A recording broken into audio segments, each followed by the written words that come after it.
চাকরি হারা এবং নতুন চাকরি প্রার্থী অথবা 2016 যারা ব্যর্থ হয়েছেন তাদের কি পার্থক্য?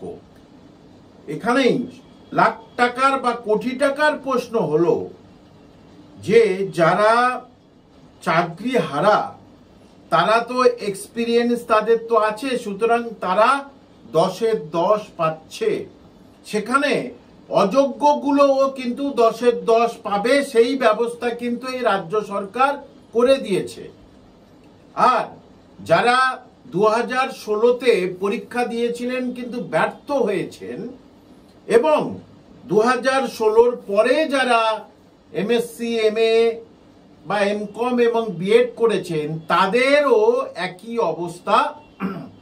যে আপনারা আগে বলেছিলাম আপনারা পিছিয়ে থেকেও আপনাদের লড়াই করতে হবে।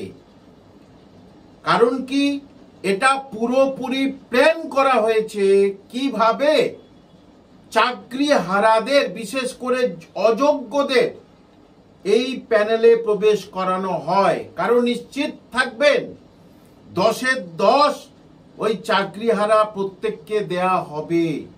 এবং 20 নম্বরের যে ইন্টারভিউ সেখানে দেখবেন 18, 17, 19 এমনকি 20 যেটা আপার প্রাইমারি করা হয়েছিল সেটা দেবে।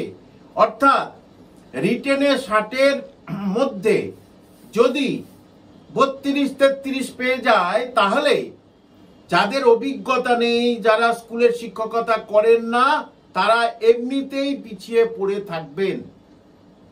এবং আপনাদের হলফ করে বলতে পারি এই পরীক্ষা পদ্ধতির পরিবর্তন হবে এবং কোর্টে কিন্তু মারাত্মকভাবে এইটার উপরে ব্যবস্থা নেবে সুপ্রিম কোর্ট অথবা হাইকোর্ট এই সরকারের বিরুদ্ধে।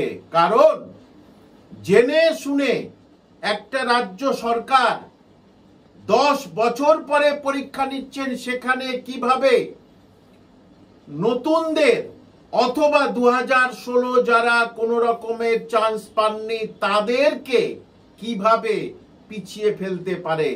এত নির্লজ্জ সরকার এবং একজন মুখ্যমন্ত্রী তিনি দ্বিচারিতা করছেন, দুরকম করছেন, এটা কোনোদিন মেনে নেওয়া যায় না এবং আমি মেনে নিতে পারবো না। কেস অলরেডি হয়ে গেছে এবং এই যে গ্রীষ্মকালীন যে বেঞ্চ সেখানে হাইকোর্টে উঠবে, সুপ্রিম কোর্টে উঠবে। হাইকোর্ট যদি বলে সুপ্রিম কোর্ট 31শে ডিসেম্বর পর্যন্ত এটা মামলা এখনো চলছে, তাহলে সুপ্রিম কোর্টে চলে যাবেন। বিখ্যাত আইনজীবীদের সঙ্গে আমার কথা হয়েছে। বিখ্যাত আইনজীবী বলতে কাদের বলেছি আপনারা বুঝতে পেরেছেন। সুতরাং নতুন যারা পরীক্ষা দিচ্ছেন তারা হতাশ হবেন না এবং যারা 2016-তে বঞ্চিত হয়েছিলেন তারা হতাশ হবেন না।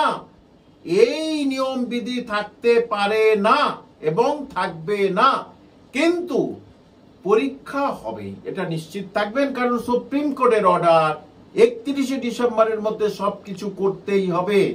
গ্রুপ সিডি কিছু দিনের পরে বার হবে, কিন্তু তার আগেই আপনারা কোনো সময় ভাববেন না পরীক্ষার উপরে স্টে হবে। সেটা হাইকোর্ট দিতে পারে না, সুপ্রিম কোর্টও দেবেন না, সেটা আপনারা বুঝে গেছেন। কিন্তু অবাক হতে হয়, একটি রাজ্য সরকার দুর্নীতিটাকে ঢাকার জন্য আরেকটা নতুন দুর্নীতিকে মদদ দিচ্ছে। কিভাবে সম্ভব এটা বলুন।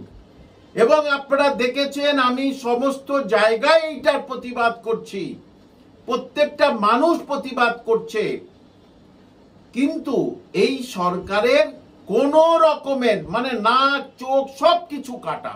না হলে কিভাবে যারা পরীক্ষা দিচ্ছে তাদেরকে তাদের মধ্যে কিভাবে ভাগাভাগি করতে পারে। আপনি তো করতে পারতেন 90 নম্বরের লিখিত, 10 নম্বরের ইন্টারভিউ, 20 নম্বরের ইন্টারভিউ, মানে আপনারা বুঝবেন এর ভিতরে দুর্নীতি, রন্ধে রন্ধে দুর্নীতি হবে। সুতরাং যারা নতুন পরীক্ষা দেবেন বা 2016 যারা আছেন তারা দুশ্চিন্তা করবেন না। আমার আরেকটা মারাত্মক পয়েন্ট, যখন আমি একটা নির্দিষ্ট পদে ছিলাম এটাকে সমাধান করার জন্যে, তখন 11 বার চিঠি দিয়েছিলাম। প্রত্যেকটা চিঠিতে অনেকগুলো অনুরোধের মাধ্যমে একটা অনুরোধ ছিল, যেহেতু 2016 পরে পরীক্ষা হয়নি, আপনারা করেননি, তাহলে 10 বছর তারা অতিক্রান্ত তাহলে তাদের বয়স বাড়াবেন না কেন? তখন থেকে আমি বলে এসেছি, কিন্তু কানে কথা নেই। পয়সা ছাড়া মনে হয় কিছু বোঝেন না। অর্থাৎ যদি 2016-তে যারা পরীক্ষা দিয়েছেন এসএলএসটি, সুপ্রিম কোর্টের অর্ডার অনুযায়ী তাদের বয়স যাই হয়ে যাক তারা পরীক্ষায় বসতে পারবেন, যদিও পরিষ্কার করে বলে দেননি। কিন্তু 2016 পরে যারা এমএ এমএসসি বিএড করেছে তারা তো প্রতি বছর পরীক্ষায় বসার তাদের তো ইচ্ছা ছিল, কিন্তু সেটা আপনারা করেননি, তাহলে তাদের বয়স বাড়াবেন না কেন? সুতরাং এখানে ইচ্ছাকৃতভাবে চাকরিহারাদের বিশেষভাবে সুযোগ সুবিধা দিয়েছে, যেটা সুপ্রিম কোর্টের রায়ের শেষ পাতার ঠিক আগের প্যারাতে বলে দিয়েছে, কোনো রকমের এক্সট্রা ফেসিলিটি এবং অ্যাডভান্টেজ এদের দেওয়া যাবে না। আর এই জন্য আপনারা নিশ্চিত থাকুন, এই যে এক্সট্রা যেটা দিয়েছে শিক্ষকতার অভিজ্ঞতা, এটা ক্যান্সেল হচ্ছে, নিশ্চিত থাকবেন আপনারা।